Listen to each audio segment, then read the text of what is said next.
जनता, क्योंकि अगर वास्तव में भारतीय जनता पार्टी को महिला के अधिकारों की चिंता होती तो 2023 सितंबर में पार्लियामेंट में सर्वसम्मति से पास हुआ बिल 2.5 साल बाद आधी रात में नोटिफिकेशन जारी नहीं किया जाता। भारतीय जनता पार्टी जिस तरीके से महिलाओं के साथ व्यवहार कर रही है वो किसी से छिपा नहीं है और आज यूपी की प्रत्येक नारी इस बात से परेशान है। मैं कुछ चंद बातों से अपनी बातों को शुरू करना चाहूंगी कि मैं यूपी की नारी हूं, बेखौफ सताई जाती हूं, राम राज्य का झांसा देके बलि चढ़ाई जाती हूं, सिंदूर कोख और इज्जत नोच जिंदा लाश बनाई जाती हूं, नकली आरक्षण का धोखा देके शतरंज नचाई जाती हूं। मैं यूपी की नारी हूं, हर रोज जलाई जाती हूं।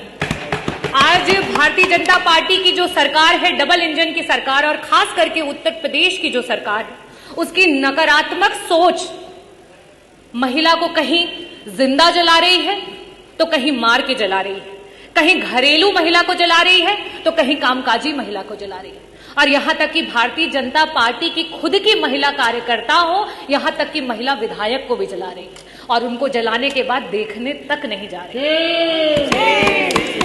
मैं पूरे सदन की तरफ से माननीय विधायक अनुपमा जायसवाल जी जल्दी स्वस्थ हों उसकी कामना करती हूं और ये भी कहना चाहती हूं कि जिस भारतीय जनता पार्टी ने उत्तर प्रदेश के पूर्व मुख्यमंत्री जी की स्वर्गीय मां को भी अपनी गंदी राजनीति में खींचने से नहीं छोड़ा, वो सबसे पहले गए, क्योंकि वो असली महिला का सम्मान जानते हैं और समाजवादी पार्टी असली महिला का सम्मान जानती है। और उसके बाद भारतीय जनता पार्टी के 2 डिप्टी सीएम उनके बाद जाते हैं अपनी महिला विधायक को देखने के लिए, और यही है आपका नारी वंदन। मैं जो सरकार, भारतीय जनता पार्टी की सरकार महिला की सुरक्षा की बात करती है, महिला की सुरक्षा के नाम पर जीरो है, और जब बड़ी बड़ी बातें करनी होती हैं तो हीरो हैं। आज एनसीआरबी के आंकड़े जिस तरीके से दिखा रहे हैं, खास करके महिलाओं पे अत्याचार, महिलाओं को आए दिन किस तरीके से जलाया जा रहा है, मारा जा रहा है, सामूहिक दुष्कर्म किया जा रहा है, और आपकी सरकार जो है वो चुप है, संरक्षण दे रही है। कहां थे आप अभी 1 हफ्ते पहले जो है विश्वकर्मा समाज की 16 साल की बच्ची के साथ सामूहिक बलात्कार हुआ, उसको जला दिया, उसको मार दिया गया। कहां थे आप जब लखनऊ में 13 साल की बच्ची जो है उसके साथ सामूहिक बलात्कार? कहां थे आप जब गाजियाबाद में 4 साल की बच्ची है उसकी बलात्कार करके हत्या कर दी गई? कहां थे आप जब मेरठ में एक दलित मां को मार दिया और उसकी बेटी को उठा करके ले गए? कहां थे आप जब कानपुर में एक 15 साल की बिटिया को उसका यौन शोषण किया जा रहा है? कहां थे आप जब बुलंदशहर में आपकी ही पुलिस महिला की इज्जत लूट रही थी?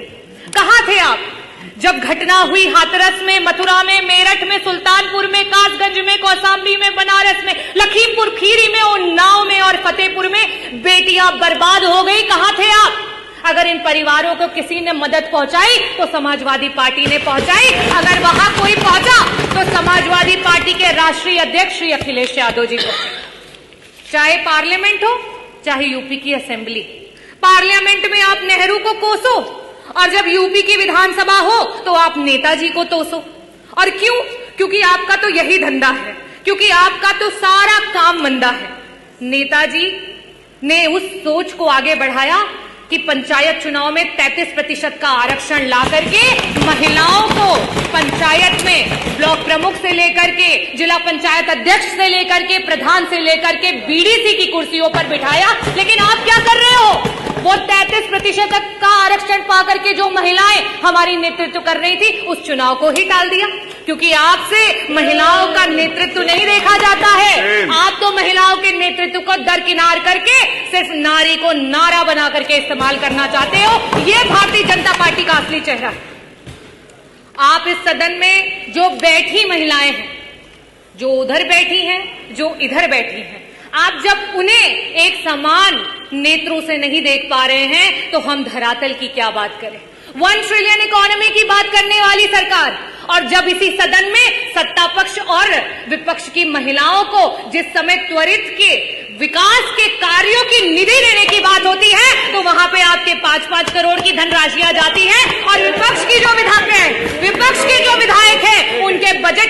जाते हैं? क्या ये उनके विधायक क्षेत्र, विधानसभा के क्षेत्रों की आधी आबादी का अपमान नहीं है? क्या उनको विकास का अधिकार नहीं है? ये है आपका झूठा नारी वंदन और नारी अभिनंदन। और आप महिलाओं की बात करते हैं।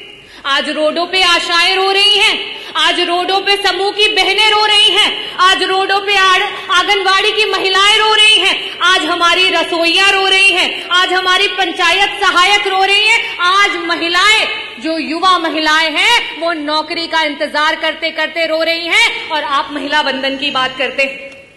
मैं आपसे कहना चाहूंगी कि अगर आप महिलाओं को सच में आरक्षण देना चाहते हो तो आज की वर्तमान स्थिति में उत्तर प्रदेश की सदन में 403 सीटों पर आप 33 क्या 50% का आरक्षण लागू करो और पूरा समूचा विपक्ष आपके साथ खड़ा हो जाएगा।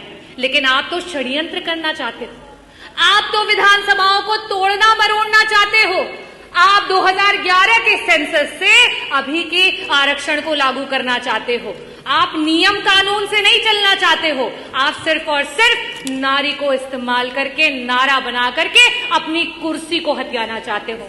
मैं आखिरी में अधिष्ठाता महोदय सिर्फ यही कहना चाहूंगी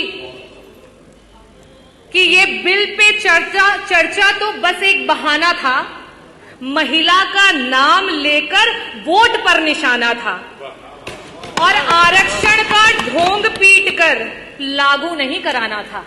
और हम समाजवादी पार्टी के लोग हमेशा से महिलाओं के हितैषी रहे हैं, महिलाओं को आगे बढ़ाने की बात करते हैं, महिलाओं की बराबरी की बात करते हैं। अगर एक दलित महिला और आदिवासी महिला को और अगड़ी महिला को अधिकार है तो एक ओबीसी समाज की महिला को भी अधिकार है, एक अल्पसंख्यक समाज की महिला को भी अधिकार है कि उच्च सदन में जाकर के बैठे। लेकिन आपके षड्यंत्र और मंसूबे और जो भारतीय जनता पार्टी ने सेट करने का प्रयास किया है, माननीय अधिष्ठाता महोदय, अभी तो 8 मिनट हुए भी नहीं, पूरा कर लेने 7 मिनट कि अभी अच्छा करिए जल्दी करिए। जो नैरेटिव सेट करने का प्रयास किया है वो नैरेटिव धरातल पर फेल हो गया है, और 2027 में पीडीए की जो ए है आधी आबादी वो बढ़ चढ़ करके आपको आईना दिखाएगी, और 2027 में समाजवादियों की